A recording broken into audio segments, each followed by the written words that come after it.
ओम गण गणपते नमः। आज आप सुनेंगे वाल्मीकि रामायण बालकांड का 33वां सर्ग।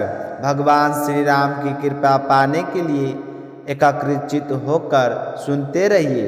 प्रेम से कहिए गणेश जी महाराज की जय हो, सीता मैया की जय हो, सियारावर रामचंद्र भगवान की जय हो, पवन पुत्र हनुमान की जय हो, श्री राम दरबार की जय हो। इस सर्ग के अंदर अपने सुनेंगे कि राजा कृष्णा द्वारा अपनी कन्याओं के धैर्य एवं क्षमाशील की प्रशंसा, ब्रह्मादत्त की उत्पत्ति तथा उनके साथ उस नाव की कन्याओं का विवाह।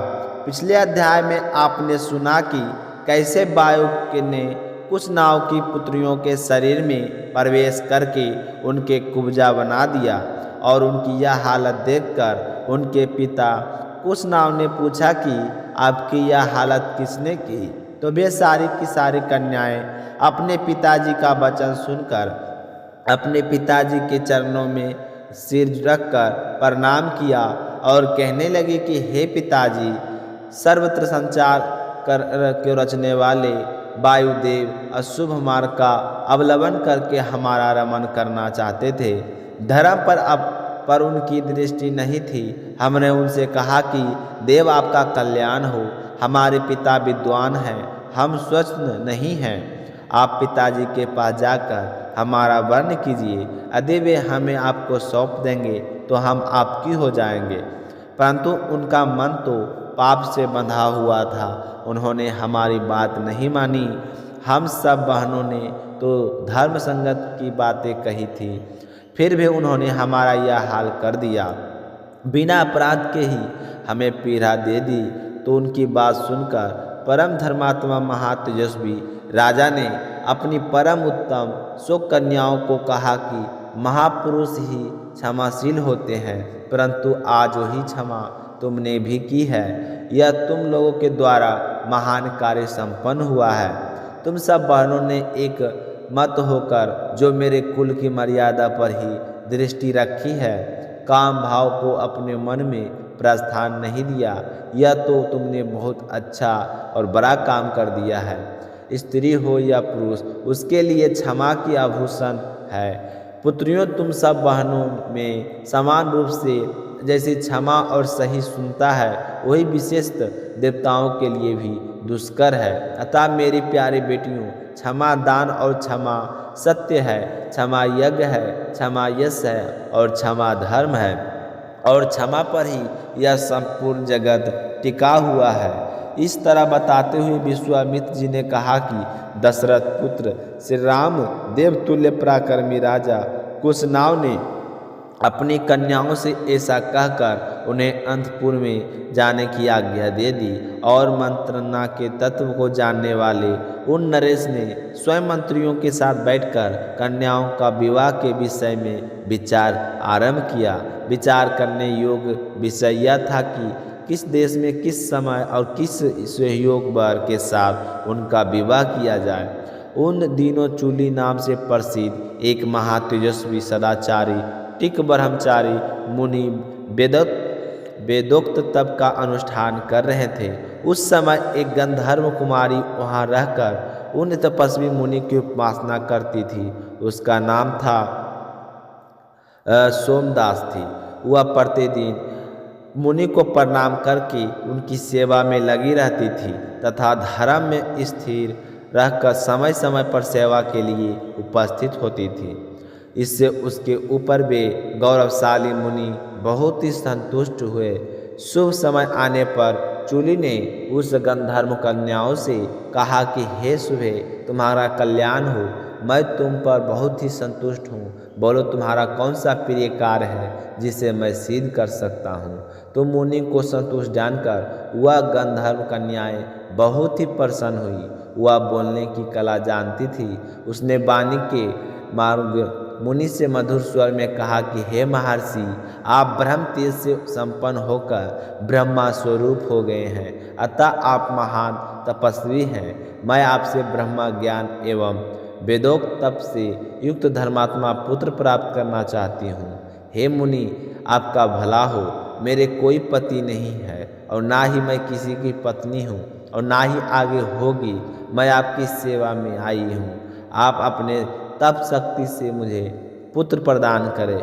तो उस गंधर्व से कन्या की सेवा से संतुष्ट हुए ब्रह्म ऋषि चूली ने उससे परम उत्तम ब्रह्मा तप से संपन्न पुत्र प्रदान किया। उनके मानसिक संकल्प से प्रकट हुआ मानस पुत्र था, उसका नाम ब्रह्मदत्त हुआ। कुछ नाव के यहाँ जब कन्याओं का विवाह का विचार चल रहा था, उस समय राजा ब्रह्म उत्तम लक्ष्मी से संपन्न होकर काम्पल नामक नगरी में उसी तरह निवास करते थे जैसे स्वर्ग की अमरावती पुरी में देवराज इंद्र करते थे। हे श्री राम, तब परम धर्मात्मा राजा कुशनाव ने ब्रह्मदत्त के साथ अपने 100 कन्याओं का विवाह करने का निश्चय किया। महातेजस्वी राजा कृष्ण ने ब्रह्मदत्त को बुलाकर अत्यंत प्रसन्नचित से उन्हें अपनी 100 कन्याएं सौंप दी। हे रघुनंदन, उस समय देवराज इंद्र के समान तेजस्वी पृथ्वीपति ब्रह्मदत्त ने उन सभी 100 कन्याओं का पानी ग्रहण किया। विवाह काल में उन कन्याओं के हाथों का ब्रह्मदत्त से हाथों से स्पर्श कर होते हैं वे सारी कन्याएं कुब्ज दोष से मुक्त हो गई, निरोग तथा उत्तम शोभा से संपन्न होकर पहले के समान सुंदर हो गई। बात रोग के रूप में आए हुए वायुदेव ने उन कन्याओं को छोड़ दिया। तो यह देखकर पृथ्वीपति राजा कृष्ण बड़े ही प्रसन्न हुए और बारंबार हर्ष का अनुभव करने लगे। भोपाल राजा ब्रह्मदत्त का विवाह कार्य संपन्न हो जाने पर महाराज कुशनाव ने उन्हें पत्नियों तथा पुरोहितों सहित आदरपूर्वक विदा किया। गंधर्व सौदा ने अपने पुत्र को तथा उसके योग विवाह संबंध को देखकर बहुत ही खुशी हुई और अपनी 100 बहुएं एक से एक सुंदर देखकर मन में बार बार प्रसन्न हो रही थी। तो अपने पुत्र के साथ पुत्र वधू का भी यथोचित रूप से खूब आदर सत्कार किया। फिर बड़े ही प्रसिद्ध मन से एक एक करके अपनी पुत्र वधू को गले से लगाया और इस तरह राजकन्याओं को अपनी पुत्र वधू बनी देखकर बहुत ही खुश हो रही थी और राजा महाराज कुशनाव की सराहना करके उनका धन्यवाद कर रही थी। हे श्री राम, ब्रह्मदत्त के स्पर्श मात्र से ही कुशनाव की पुत्रियां कुब्जा रोग से मुक्त हो गई और अपने सुंदर रूप में लावण्य को पुनः प्राप्त कर लिया। अतः हर मनुष्य को अपने धर्म से कभी भी विचलित नहीं होनी चाहिए। अत्यंत जीत धर्म की होती है। तो इसी साथ आज का सर्ग समाप्त हुआ। श्रद्धा भाव से सुनने के लिए आप सभी का बहुत से बहुत धन्यवाद। इसी के साथ हम छोटी से एक कहानी और सुन लेते हैं। अब अगली कहानी अपने सुनते हैं भगवान श्री कृष्ण की परम भक्त कृष्णाबाई की कहानी। एक समय की बात है कि समुंदर के किनारे एक गांव में कृष्णाबाई नाम की एक बूढ़ी औरत रहती थी। वह भगवान श्री कृष्ण की परम भक्त थी। वह एक झोपड़ी में रहती थी। कृष्णाबाई का वास्तविक नाम सुखिया था, पर कृष्ण भक्ति के कारण लोग उन्हें कृष्णाबाई के नाम से पुकारने लगे। कृष्णाबाई लोगों को घरों का काम करके अपना जीवन यापन करती थी। कृष्णाबाई रोज फूलों की माला बनाकर दोनों समय श्री कृष्ण जी को पहनाती थी और जब भी लोगों के घरों का काम निपटा कर आती तो घंटे बैठकर श्री कृष्ण जी से बात किया करती थी। तो गांव के लोग सोचने लगे कि यह बुढ़िया तो पागल हो गई है। एक रात श्री कृष्ण जी ने उस बुढ़िया के सपने में आकर दर्शन दी और कहा कि कृष्णाबाई, तुम कल यह गांव छोड़कर दूसरे गांव चली जाना, क्योंकि यहाँ पर तो बहुत बड़ा भूजल आने वाला है। तो सुबह होते ही कृष्णाबाई ने अपना सामान इकट्ठा करना शुरू कर दिया और गांव वालों को भी बोल दिया कि कल मेरे सपने में कान्हा जी आए थे और वह कह रहे थे कि यहाँ पर बहुत बड़ा तूफान आने वाला है, तुम गांव छोड़कर दूसरे गांव में चली जाओ। तो उसकी बात सुनकर सारे लोग कहने लगे कि तुम तो पागल हो गए हो और सभी को पागल करोगी। किसी ने उसकी बात पर विश्वास नहीं किया। तो कृष्णबाई ने एक बैलगाड़ी मंगवाई और कान्हा जी की मूर्ति ली और सामान की गठरी बांधकर गाड़ी में बैठ गई। तो सारे लोग उसकी मूर्खता पर हंसने लगे। कृष्णाबाई जाने लगे और गांव की सीमा पार करके अगले गांव में प्रवेश करने ही वाली थी कि श्री कृष्ण की आवाज़ आई कि कृष्ण, तू सारा सामान ले आई है और वह सुई नहीं लेकर आई है जिसे तू मेरी माला बनाकर मुझे पहनाती है। तो यह सुनते ही बुढ़िया बमाई तो बेचैन हो गई और सोचने लगी कि मुझसे इतनी बड़ी भारी भूल कैसे हो गई, अब मैं कान्हा जी का माला कैसे बनाऊंगी। तो उसने गाड़ी वाले को रोका और कहा कि तुम रुको, मैं अभी आती हूँ। और बुरी तरह पागलों की तरह भागती हुई झोपड़ी की तरह भागी। तो गांव वाले उसके पागलपन को देखते हुए मजाक उड़ाते रहे।